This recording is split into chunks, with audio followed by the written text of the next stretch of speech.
ಏನಿದು? ಸೇಮ್ ಒಬ್ಬೇ ತನಿಖಾಧಿಕಾರಿ, ಇದು ಷಡ್ಯಂತ್ರ ಅಲ್ವಾ? ಆಮೇಲೆ ಡ್ರಾಪ್ ಮಾಡ್ತಾರೆ ಅವ್ರನ್ನ, ಆಮೇಲೆ ಸಂತೋಷ್ ರಾವ್ನು ಡ್ರಾಪ್ ಮಾಡ್ತಾರೆ. ಹಕ್ಕಿ ಪಿಕ್ಕಿ, ಪಾಪ ಹಕ್ಕಿ ಪಿಕ್ಕಿ ಅವರೊಬ್ರು ಆದಿವಾಸಿ ಜನಾಂಗ, ಅವ್ರನ್ನ ಫಿಕ್ಸ್ ಮಾಡ್ತಾರೆ. ಇವರಿಗೊಂದು ಚಟ ಆಗಿಬಿಟ್ಟಿದೆ. ವೇದವಲಿ ಪ್ರಕರಣದಲ್ಲಿ ಅವರ ಸಹೋದರಿ ಬಂದಿದ್ದಾರೆ. ನಿಮಗೆ ಕೇಳಿ ಆಶ್ಚರ್ಯ ಆಗುತ್ತೆ. ವೇದವಲಿ ಪ್ರಕರಣದಲ್ಲಿ ಯಾರನ್ನ ಆರೋಪಿ ಅಂತ ಮಾಡಿದ್ರು? ಅವರು ಡಾಕ್ಟರ್ ಬಿಡ್ಡಪ್ಪ ಹರಣೆ ಅವರು ಬಹುಶಃ ವೀರಭದ್ರ ಅವರು ಹೇಳಬಹುದು. ಆಮೇಲೆ ಆ ತನ್ನ ಹೆಂಡತಿ ಸತ್ತಿದಾಳೆ ಅನ್ನೋ ಸುದ್ದಿ ಗೊತ್ತಾದ ತಕ್ಷಣ ಸ್ಕೂಟ್ರಲ್ಲಿ ಬರ್ತಾರೆ. ಅವರು ಸ್ಕೂಟ್ರಲ್ಲಿ ಬಂದು ಗಾಬರಿ ಅಂತ ಸ್ಕೂಟರ್ ಹೋಗಿದ್ದಾರೆ, ಹೋಗಿ ನೋಡ್ತಾರೆ, ಅಳಕ್ ಶುರು ಮಾಡ್ತಾರೆ. ಇವಳು ಸಾಯಕ್ ಸಾಧ್ಯ ಇಲ್ಲ, ಸಾಯೋದು ಇತ್ತಂತ ಹೇಳಿದ್ರೆ ಇಷ್ಟೇ ಮನೆಯಲ್ಲಿನೇ ಎಷ್ಟೊಬ್ಬ ಹುಡುಗ ಲಕ್ಷ್ಮಣ್ ಗೌಡ್ರಿಗೆ ಗೊತ್ತಿದ್ದಾರೆ. ಲಕ್ಷ್ಮಣ್ ಗೌಡ್ರು ಬಂದಿದ್ದಾರೆ ಇಲ್ಲಿ. ಲಕ್ಷ್ಮಣ್ ಗೌಡರು ಹೋರಾಟ ಶುರು ಮಾಡ್ತಾರೆ. 4 ದಿನ ಪೊಲೀಸ್ ಸ್ಟೇಷನ್ ಇಟ್ಕೊಂಡು ಆ ವಸಂತ್ ಕುಲಾಲನ್ನು ಚೆನ್ನಾಗಿ ಬಡಿತಾರೆ. ಒಪ್ಕೋ ಅಂತ ಹೇಳಿ. ಆ ಹುಡುಗ ಪಾಪ ಒಪ್ಕೊಳ್ಳಲ್ಲ. ಪುಣ್ಯ ಅವಾಗ ಲಕ್ಷ್ಮಣ್ ಗೌಡರು, ಬಿ ಎಂ ಭಟ್ರು ಎಲ್ಲರೂ ಕೂಡ ಹೋಗಿ ಹೋರಾಟ ಮಾಡಿದ್ದಕ್ಕೆ ಆ ಹುಡುಗನ ಬಿಟ್ಟು ಕಳಿಸ್ತಾರೆ. ವಸಂತ್ ಕುಲಾಲ್ ಅಯ್ಯಪ್ಪ ಸ್ವಾಮಿಯ ಭಕ್ತ ಅವನು. ಅಯ್ಯಪ್ಪ ಮಾಲೆ ಹಾಕೋಕ್ಕಿಂತ ಮುಂಚೆ ಒಂದ್ಸಾರಿ ಶೇವಿಂಗ್ ಮಾಡ್ಕೊಳ್ಳೋಕೆ ಹೋಗಿರ್ತಾರೆ. ಅವಾಗ ಅವನ್ನ ಅರೆಸ್ಟ್ ಮಾಡ್ಕೊಂಡು ಹೋಗ್ತಾರೆ. ಇಲ್ಲಿ ಕೊಂದವರು ಯಾರು ನೀವು ಕೇಳ್ತಾ ಇದ್ದೀರಲ್ಲ, ಕೊಂದವರು ಯಾರು ಅಂತ ಎಲ್ರಿಗೂ ಗೊತ್ತಿದೆ. ಪೊಲೀಸರಿಗೆ ಗೊತ್ತಿದೆ ಕೊಂದವರು ಯಾರು ಅಂತ ನಿಖರವಾಗಿ ಗೊತ್ತಿದೆ. ಹಿಂಗಾಗಿ ಅವ್ರು ಹಿಡಿತಾ ಇಲ್ಲ. ಇದು ಗೊತ್ತಿರಬೇಕು. ಕೊಂದವರು ಯಾರು ಅಂತ ಪರ್ಫೆಕ್ಟ್ ಆಗಿ ಸರ್ಕಾರಕ್ಕೂ ಗೊತ್ತಿದೆ, ಪೊಲೀಸರಿಗೂ ಗೊತ್ತಿದೆ. ಹಿಂಗಾಗಿ ಯಾರು ಹಿಡಿತಾ ಇಲ್ಲ ಅವ್ರನ್ನ. ಇದು ಆಗಿರೋ ಸಮಸ್ಯೆ. ಎಲ್ಲಾ ಪ್ರಕರಣದಲ್ಲಿ ನೋಡಿ, ಯಾರನ್ನೋ ಒಬ್ಬರನ್ನ ಹಿಡಿದು ಬಿಡ್ತಾರೆ, ಹೋರಾಟ ಮಾಡಿದ್ರೆ ಷಡ್ಯಂತ್ರ. ಮಹೇಶ್ ಶೆಟ್ಟಿ ತಿಮರೋಡಿ ಅವ್ರನ್ನ ಎನ್ಕೌಂಟರ್ ಮಾಡಿ ಅಂತ ಹೇಳಿದರು. ನಿರಂತರವಾಗಿ ಕೇಸ್ ಹಾಕ್ತಾನೆ ಇದ್ದಾರೆ. ಮಹೇಶ್ ಶೆಟ್ಟರ್ ಮೇಲೆ ಕೇಸ್ ಹಾಕ್ತಾನೆ ಇದ್ದಾರೆ. ಈಗ ಗಡಿಪಾರು, ನೀವು ದಕ್ಷಿಣ ಕನ್ನಡ ಜಿಲ್ಲೆಯಿಂದ ಗಡಿಪಾರು ಮಾಡಿರಬಹುದು. ಹೋರಾಟದಿಂದ ಗಡಿಪಾರು ಮಾಡೋಕ್ಕಾಗತ್ತಾ? ಇವತ್ತು ಇಡೀ ಹೋರಾಟ ಇಡೀ ರಾಜ್ಯವನ್ನ ವ್ಯಾಪಿಸಿದೆ, ದೇಶವನ್ನು ವ್ಯಾಪಿಸಿದೆ. ಹೇಳ್ತಾರೆ ಮಹೇಶ್ ಶೆಟ್ಟಿ ಎಲ್ಲಿ? ನಾನು ಹೇಳ್ತೇನೆ, ಮಹೇಶ್ ಶೆಟ್ಟರು ಪ್ರತಿಯೊಬ್ಬ ಕನ್ನಡಿಗನ ಹೃದಯದಲ್ಲಿ ಮಹೇಶ್ ಶೆಟ್ಟಿ ತಿಮರೋಡಿ ಇದ್ದಾರೆ. ಹೃದಯದಿಂದ ಗಡಿಪಾರು ಮಾಡೋಕ್ಕಾಗುದಿಲ್ಲ. ಇದು ಗೊತ್ತಿರಲಿ. ಇದು ಷಡ್ಯಂತ್ರ. ಬರೀ ಏನು ಮಾತಾಡಿದ್ರು ಷಡ್ಯಂತ್ರ. SIT ತನಿಖೆ ಬಗ್ಗೆ ಹೇಳ್ತಾ ಇದ್ರು. ಇನ್ನೊಂದು ಹೊಸದಾಗಿ ಶುರು ಮಾಡಿದ್ದಾರೆ. ಗಿರೀಶ್ ಮಟ್ಟಣ್ಣವ್ರ ಹೆಂಡತಿ ಜೊತೆಗೆ ಹಣದ ವಹಿವಾಟು, ಆನಂತರ ಕೋಟ್ಯಾಂತರ ರೂಪಾಯಿ ಈ ಫಾರಿನ್ ಫಂಡ್ ಅಂತೆ ಪಾದ್ರಿಗಳಿಗೆ ಕಳಿಸಿದ್ರಂತೆ, ಮುಲ್ಲಾಗಳಿಗೆ ಕಳಿಸಿದ್ರಂತೆ, ಮೌಲ್ವಿಗಳಿಗೆ ಕಳಿಸಿದ್ರಂತೆ. SIT ಮುಂದೆ ನಾನು ಏನಾದರೂ ಹೇಳ್ಬೋದು ಸರ್? ಒಂದು ವೇಳೆ ಕೋಟಿಗಟ್ಟಲೆ ದುಡ್ಡು ತಗೊಂಡ್ರೆ ನನ್ನ ಹೆಂಡತಿ ಮುಂದೆ ನಾನು ಸುಳ್ಳು ಹೇಳಕ್ಕಾಗತ್ತಾ? ನನ್ನ ಹೆಂಡತಿ SITಗಿಂತ ಕೂಡ ಬಹಳ ಸ್ಟ್ರಾಂಗ್. ಮೊನ್ನೆ ಚೆಕ್ ಮಾಡಿದ್ವಿ ನಾವು. 2 ವರ್ಷದಿಂದ ನನ್ನ ಹೆಂಡತಿ ಗೂಗಲ್ ಪೇಯಿಂದ ಹಾಕಿರೋದು 5,500 ರೂಪಾಯಿ. 5,500 ರೂಪಾಯಿ. ಬೇಕಾದ್ರೆ ನಿಮಗೆ ಅದು ಗೂಗಲ್ ಪೇ ಇದನ್ನು ತೋರಿಸ್ತೀನಿ. ನನ್ನ ಕಡೆ ದುಡ್ಡಿಲ್ಲ ಅಥವಾ ನನ್ನ ಟ್ರಾನ್ಸಾಕ್ಷನ್ ಆಗ್ತಾ ಇಲ್ಲ ಅಂತ ಹೇಳದೆ ನನ್ನ ಹೆಂಡತಿಗೆ. ಅವಳು ಹೌಹಾರ ಬಿಟ್ಟಿದ್ದಾಳೆ 1 ಕೋಟಿ ರೂಪಾಯಿ. ನನಗೆ ಗೊತ್ತಿಲ್ಲ. ಹೆಂಡತಿ ಮುಂದೆ ಸುಳ್ಳು ಹೇಳಕ್ಕಾಗ್ತದನ್ರಿ? ಆ ನಂತರ ಗಿರೀಶ್ ಮಟ್ಟಣ್ಣವ್ರ ಹೆಂಡತಿ 5,500 ರೂಪಾಯಿ ಹಾಕಿಲ್ಲೋ ಅಂತ ಕಂಡು ಹಿಡಿಯೋದಕ್ಕೆ 4 ಜನ IPS ಅಧಿಕಾರಿಗಳು, 3 ಜನ DYSPಗಳು, 10 ಜನ ಇನ್ಸ್ಪೆಕ್ಟರ್, 10 ಜನ DYSPಗಳು ಬೇಕಾ? ಹೈ ಕ್ಯಾಲಿಬರ್ ಇರುವಂತ IPS ಅಧಿಕಾರಿಗಳಿದ್ದಾರೆ. ಅವರಿಗೆ ಕೆಲಸ ಮಾಡೋದಕ್ಕೆ ಬಿಡಿ. ಸುಖ ಸುಮ್ಮನೆ ಹಿಂದೂ ಮುಸ್ಲಿಂ ಜೈ ಏನದು ಪಾದ್ರಿಗಳ ದುಡ್ಡು ಕಳಿಸಿದ್ರಂತೆ. ಇವತ್ತು ನಾನು ಹೇಳ್ತಾ ಇದ್ದೀನಿ, ಇವತ್ತಿನವರೆಗೆ ಒಬ್ಬ ಪಾದ್ರಿ, ಒಬ್ಬ ಮೌಲ್ವಿ ನೀವು ದೇವಸ್ಥಾನದ ವಿರುದ್ಧ ಹೋರಾಟ ಮಾಡಿ ಅಂತ ಹೇಳಿ ಒಂದೇ ಒಂದು ಮಾತು ಹೇಳಿಲ್ಲ. Not a single word. ಯಾಕೆ ಇಷ್ಟೊಂದು ಕಾನ್ಫಿಡೆನ್ಸ್ ಅಂತ ಹೇಳ್ತಾ ಇದ್ದೀನಿ ಅಂತ ಹೇಳಿದ್ರೆ, 10 ದಿನ ಎನ್ಕ್ವೈರಿ ಆಗಿದೆ ನಂದು SITಯಲ್ಲಿ. ನಂದು 10 ವರ್ಷದ ಎಲ್ಲಾ ಟ್ರಾನ್ಸಾಕ್ಷನ್ ತಗೊಂಡಿದ್ದಾರೆ. ನಂದು ಇಮೇಲ್ ID ಇರಬಹುದು, ವಾಟ್ಸಪ್ ಸಂಪೂರ್ಣವಾಗಿ ನೋಡಿದ್ದಾರೆ.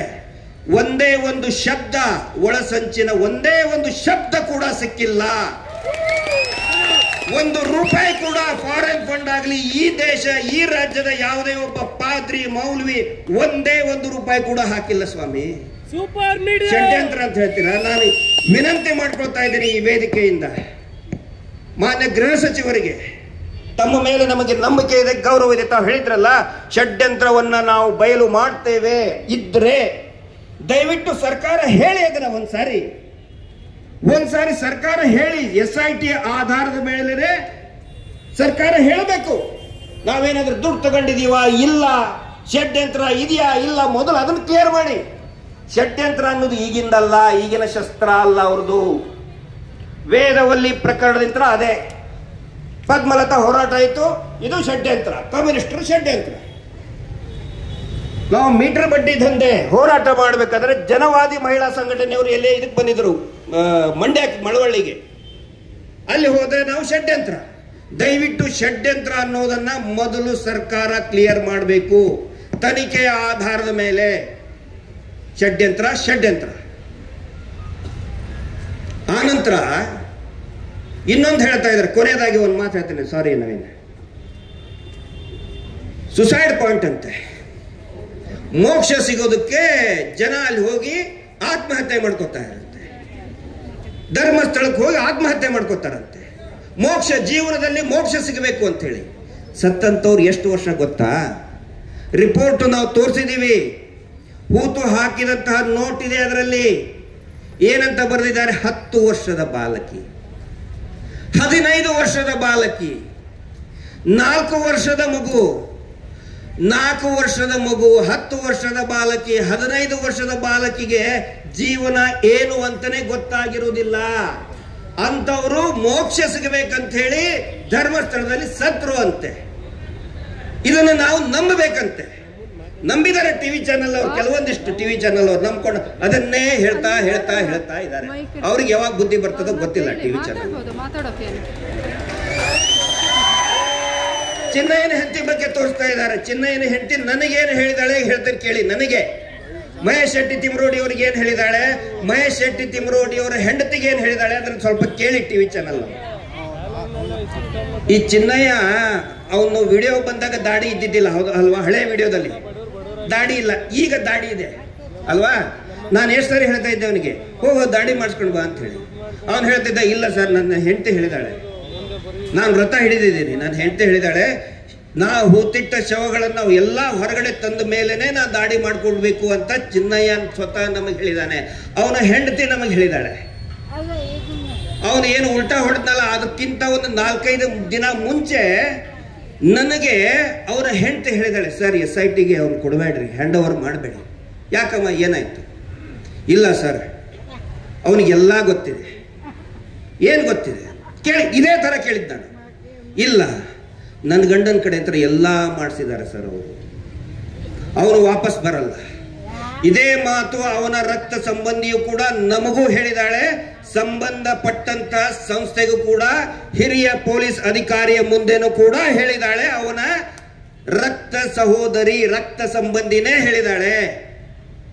ಚಿನ್ನಯ್ಯನಿಗೆ ಎಲ್ಲ ಗೊತ್ತಿದೆ, ಅವನ ಕಡೆಯಿಂದ ಎಲ್ಲವನ್ನೂ ಮಾಡಿಸಿದ್ದಾರೆ.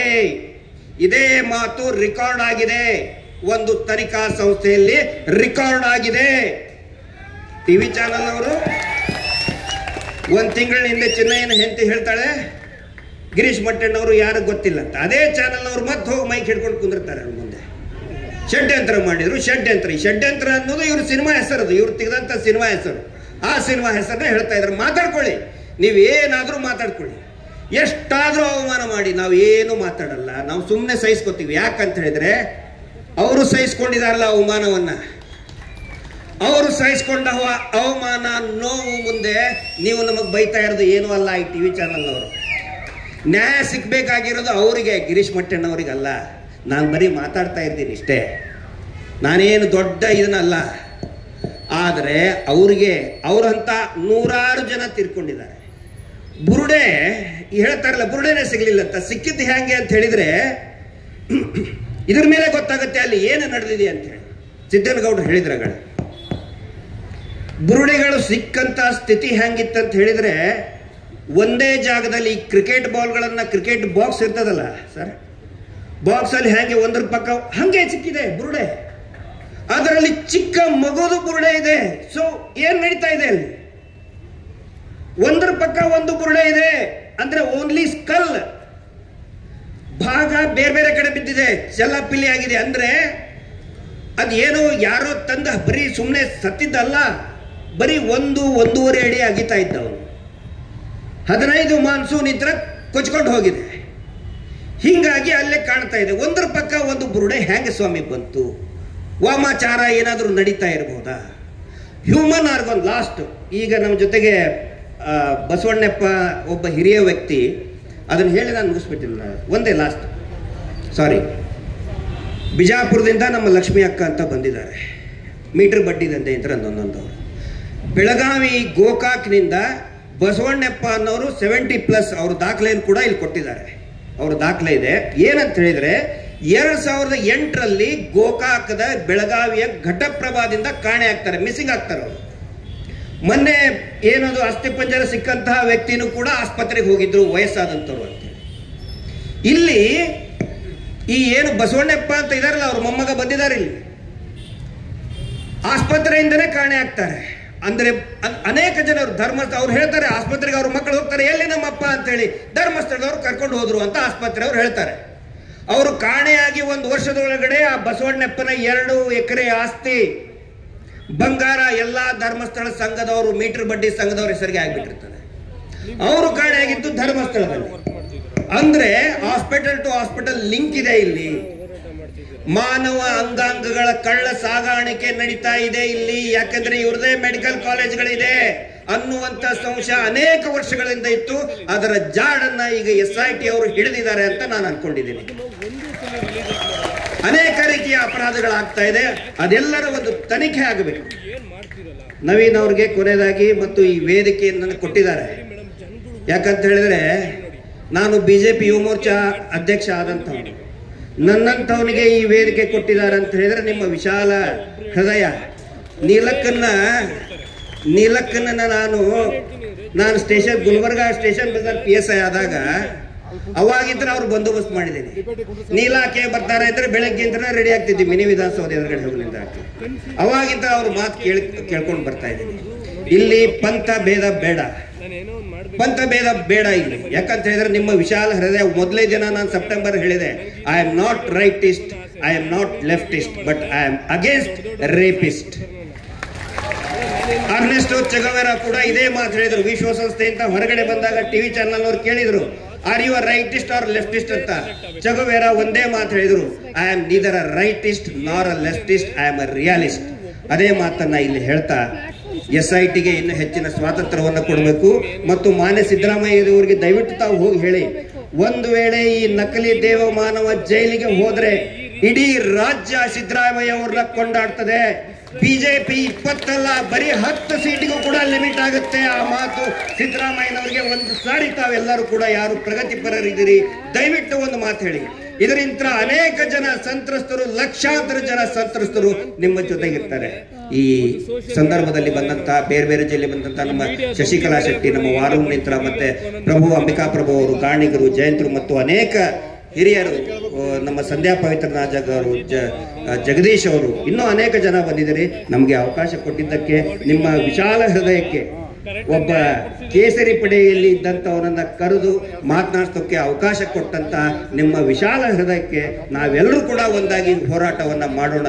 ನಮ್ಮ ನರಸಿಂಹಮೂರ್ತಿ ಅವರಿಗೆ ಎಲ್ಲರಿಗೂ ಕೂಡ ಧನ್ಯವಾದಗಳನ್ನ ಹೇಳಿ ನಾನು ಮಾತನ್ನು ಮುಗಿಸ್ತಾ ಇದ್ದೇನೆ. ಜಸ್ಟಿಸ್ ಫಾರ್ ಕೈ ಅಂತ ಹೇಳ್ಬಿಡಿ. ಜಸ್ಟಿಸ್ ಫಾರ್ ಧನ್ಯವಾದಗಳು ಗಿರೀಶ್ ಅವರಿಗೆ. ಈಗ ಸಮಯ 2 ಗಂಟೆ 10 ನಿಮಿಷ ಆಗ್ತಾ